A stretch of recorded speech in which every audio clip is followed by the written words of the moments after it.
संविधान की एक कमेटी थी, उस कमेटी के प्रमुख जो थे चेयरमैन थे वो डॉक्टर भीमराव अम्बेडकर थे। लिखने वालों का तो एक लंबा एक इतिहास है और कोई एक दिन में लिखा गया ऐसा नहीं है। आखिर बहुत से देशों में संविधान का उसमें अध्ययन किया गया और हमारे यहाँ भी जो अंग्रेज सरकार के जो उस समय के पहलू थे उसमें जो ठीक थे उसमें डाले गए, दूसरे देशों के संविधान का भी डाला गया। यहाँ पर भी संविधान सभा जो बनेगी कितने लोग की थी, 100, तो एक संविधान सभा थी वो पूरी। उससे पहले जो ड्राफ्ट कमेटी बनी थी, ड्राफ्ट कमेटी के बाद फिर बड़ी सभा बनी, तो उसका एक एक प्रावधान का विचार हुआ, कई साल लग गए।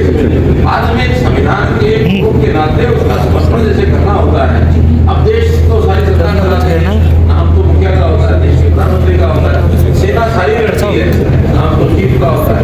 वैसे पूरी टीम होती है उसमें नाम का जरूर है और उसके अंदर उनको श्रेय दिया जाता है, उनको उन्होंने इसको समर्पित किया।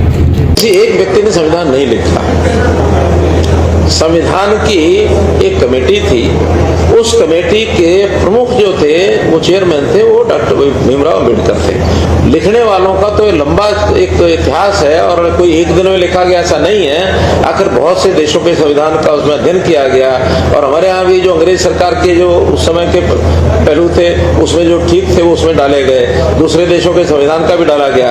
यहाँ पर भी संविधान सभा जो बनेगी कितने लोगों की थी, 100, हाँ, तो एक संविधान सभा थी वो पूरी।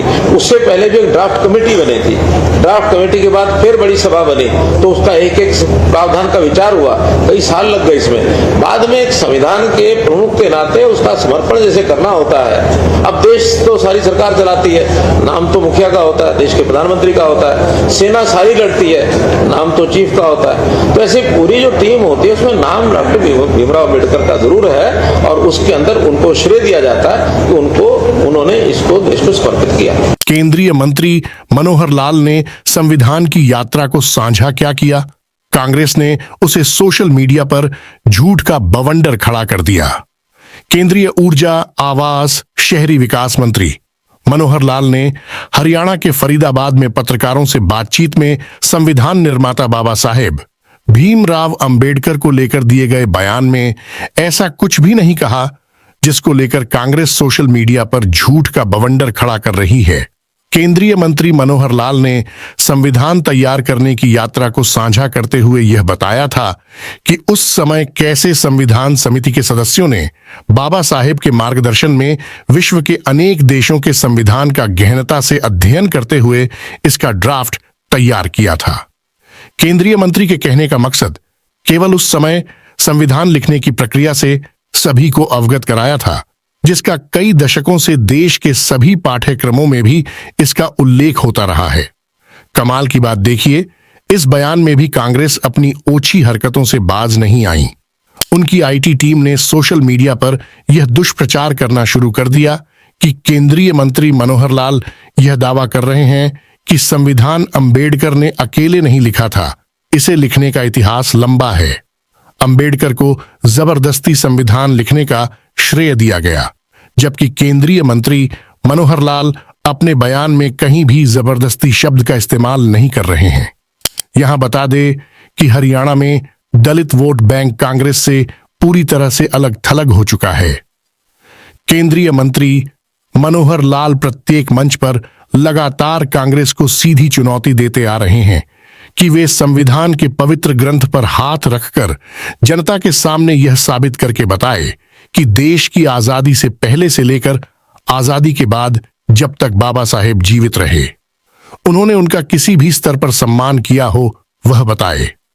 अब हम आपको एक वीडियो दिखा रहे हैं जिसमें कैसे कांग्रेस ने बाबा साहेब को हर लिहाज से अपमानित करने का काम किया है।